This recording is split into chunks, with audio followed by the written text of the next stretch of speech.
Neri drifted through the big reef tank like a living ribbon of turquoise and light. Her silicone tail, a masterpiece of shimmering scales, caught the illumination from overhead fixtures and scattered it across the acrylic walls.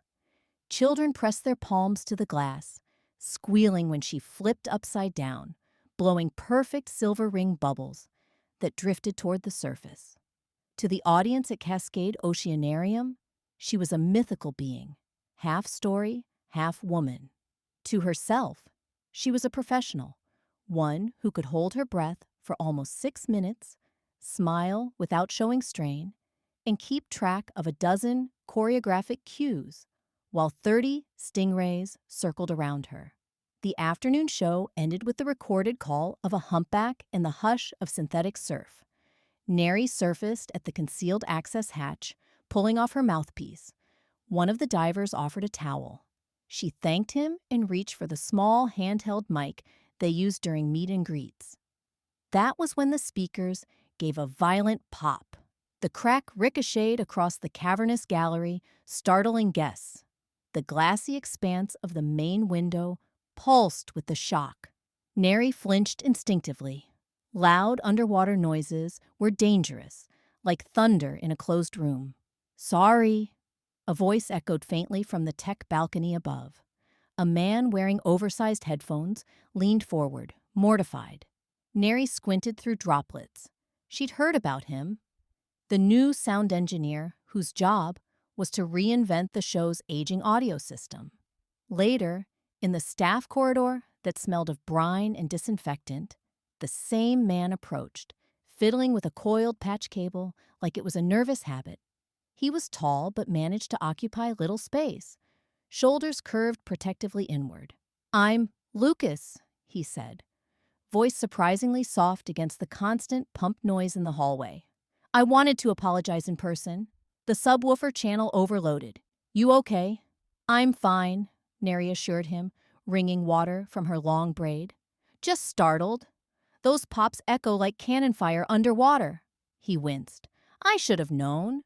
The impedance curve looked shaky, but I rushed the test because the crowd was already seated." His words came out in precise, gentle syllables, like each one had to pass inspection before release. "I'll fix it before tomorrow." Neri gave a nonchalant shrug, but her curiosity flickered. Engineers rarely took responsibility so openly. "Thanks for letting me know," she said. Then, unable to resist teasing, she added, "The Mermaid forgives you, but the stingrays are filing a formal complaint." The corner of his mouth quirked upward. Before he could reply, the operations manager, Ms. Calder, strode toward them. "Good. You two found each other," Calder said, clipboard clamped against her chest. "Corporate wants an immersive rebrand for summer. Surround sound, reactive lighting, something that competes with VR attractions. Neri, you're our star in-tank talent. Lucas, you're our audio wizard. I want a concept in 3 weeks, rehearsal in 5, opening in 6. Under budget." Calder marched off. Neri and Lucas exchanged looks. A diver and a sound guy thrust into a forced marriage by a clipboard. "So," Neri said, "partners?" Lucas seemed to gulp. "I suppose so." He extended a hand, droplets from her hair sprinkling his fingers as she shook it. Cold, calloused tips. Pianist's hands, or someone who turned tiny knobs all day. She realized the thought warmed her in a way the towel never could. The first planning session took place in the backstage lounge, a fluorescent space cluttered with scuba tanks, broken props, and the lingering scent of fish slurry. Lucas arrived with a plastic case the size of a pizza box. Inside were hydrophones, waterproof transducers, and a tangle of color-coded cables. "These pick up the true acoustic signature of water," he explained, sliding a hydrophone toward her. "Not just whale songs, currents, crustaceans, the micropercussion of coral polyps feeding. If we route them through a convolution engine, we can layer real-time textures over your performance." Neri leaned closer. She had spent endless nights perfecting spins and tail flicks, but here was a realm of craft she knew nothing about. Will the audience hear all that, or just feel it? Both, Lucas said, a shy excitement brightening his eyes. Sound travels 4 times faster in water than in air. So, if we position underwater speakers strategically, the tank itself becomes an instrument. Your movements can trigger low-frequency swells that the audience senses in their ribs, even if they can't name them. She imagined gliding past a transducer, her flick of a fin blooming into a thunderous heartbeat that made children gasp. "It sounds magical," she whispered. "How do we sync my choreography to your samples?" "I built a motion detection rig," he said, almost apologetically, like inventing technology was a minor hobby. "Infrared cameras track reflective beads. If we attach a bead to the tip of your tail, certain coordinates will fire specific audio events." Neri laughed. "Let me get this straight. I flick my tail, and you make the ocean sing?" Lucas's ears reddened. "Well, it's collaborative. You make the ocean dance." Their eyes met. Something silent and warm passed between them, like the hush that follows a huge wave before the next one lifts. Rehearsals began after closing hours, when the galleries were dark except for moonlight filtering through the skylights. The quiet spaces felt intimate, secret. Neri suited up in the staff locker room, pulling her tail halfway up before hopping to the tank edge. Lucas waited with a laptop on a rolling cart, headphone cables snaking into a portable mixer. "Ready?" he asked. She nodded, took one big breath, and slid in. The refrigerant chill bit her skin, but she welcomed it. Cold, sharpened focus. As she descended, the water folded around her like pages of a silent story. She gave a flutter kick, the reflective bead at her tail tip catching the low glow. Above the surface, Lucas tapped a key. Below, she felt rather than heard a distant rumble, like continental plates shifting. She traced a spiral, and a pod of faint, melodic clicks chased her movement through the artificial reef. She grinned, expelling bubbles. The system worked. Surfacing, she pushed hair from her eyes. "Not bad for take 1." Lucas returned a shy half-smile. "Your spiral triggered the Orca echolocation sample." The low rumble was a deep-sea vent. They repeated sequences, tweaking thresholds. Sometimes he crouched at the tank ledge, describing timbre changes. Other times he paced, head tilted in listening concentration. Neri was used to being watched. Thousands of eyes pointed at her daily. But Lucas didn't look at her. He listened to her. The difference vibrated in her chest like an unplucked string. During a break, she perched on the ladder, fins dangling into water, sipping from a thermos of hot ginger tea. Lucas sat cross-legged on the deck, scrolling through a waveform on his laptop. "Where did you learn to capture whale calls?" Neri asked. "My dad," he said, not looking up. "He was a field biologist. Summers were research voyages. I'd trail behind with a mic and portable recorder. Never knew if I wanted to study marine science or music, so I landed somewhere in between." She sensed melancholy beneath the even tone. "Is he still at sea?" A long pause. "He passed 3 years ago. Stroke. But when I'm tuning the low end, I can almost feel him tapping the console, reminding me to cut 50 hertz. His lips curved with soft humor. "I'm sorry." She wished she could hug him, but her tail immobilized her on the ladder. Instead, she flicked a handful of water his way, catching him on the sleeve. He looked startled, then laughed, a light, unguarded laugh that made her heart crest. As weeks rolled on, word spread among staff about the after-hours duo. Jonah, one of the safety divers, teased Neri. "Careful, fish princess. I saw the engineer blush when you flipped past speaker 3. "Shut up," she said. though her cheeks also flushed. One night, after calibrating subharmonics, Lucas offered, "There's an exhibit tunnel with perfect acoustics. Want to test reverb?" They walked side by side through the dark corridor, walls of water arching over them. Sharks ghosted overhead like silent thoughts. Lucas carried a handheld recorder, capturing footfalls, drip echoes. "Can I ask you something?" Neri said, voice hushed. "Sure." "You're brilliant. Why always stay behind the glass?" He exhaled. "Stage fright. I used to stutter badly. Got therapy, but crowds still tighten my throat. So I control the scene from shadows." He gave a sheepish shrug. Neri touched the sleeve of his hoodie. "Maybe the world needs to hear you too.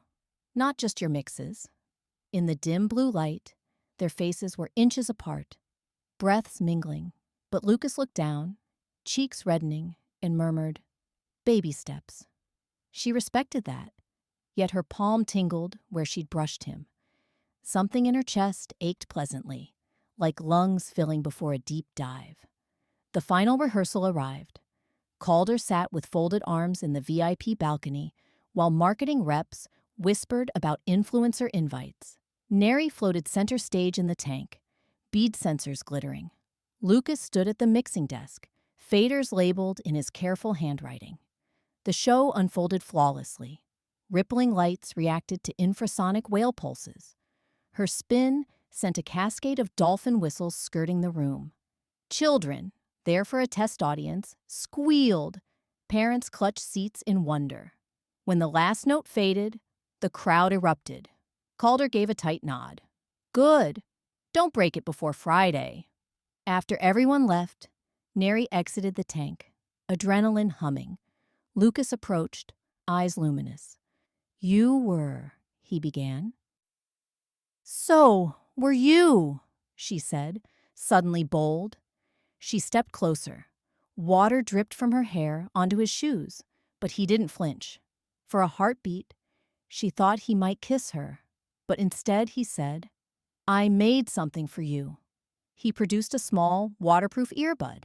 "Recording?" she guessed. "Original composition.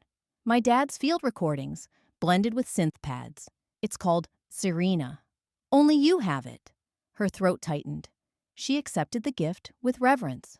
"When should I listen?" "Whenever you need to feel the ocean, even on dry land." She realized she already felt it, with him beside her. Opening night, sold out, a line snaking past the food court. Influencers live-streamed. Kids wore glow-in-the-dark jellyfish headbands. Calder paced. Neri warmed up backstage, heart thrumming. Lucas double-checked every cable. He looked pale. "You okay?" she asked, slipping her fingers through his. His eyes widened at the contact, but didn't withdraw. Just baseline terror. "You got this. If you can tame hydrophones, you can tame a crowd." He exhaled. "Meet you on the other side." As showtime neared, Neri slid into the water. The house lights dimmed, and an expectant hush enveloped the gallery. Lucas triggered the intro. Distant whale moans, like ancient doors opening beneath the sea. Spotlights swept the tank, discovering her silhouette curled against coral. Children gasped. She unfurled, performing a slow barrel roll as luminescent plankton projections drifted across the glass. 10 minutes in, disaster struck. A power spike, probably from an overloaded concession circuit, sent a surge through the audio rack. The underwater speaker cluster by the center viewing pane died, taking half the sound field with it. An awful silence yawned where orca calls should have answered her tail flick. Lucas froze. Years of stage fright surged. Neri, sensing something wrong, paused mid-routine, eyes searching for cue lights that didn't fire. She saw him on the balcony, pallid, sweat beading. Across the room, a child's voice piped, "Mom, why'd it stop?" Neri's performer instincts roared alive. She darted toward the dead speaker, bead sensor still active. She slapped her tail against the water's surface. sending a physical wave that drew attention.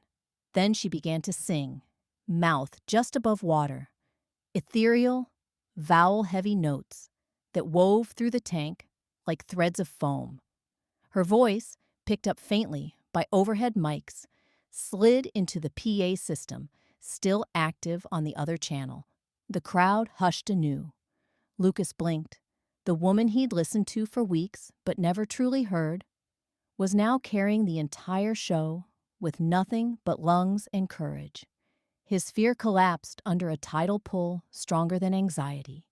He tore off headphones, bolted to the equipment rack, manual patch cables rattling.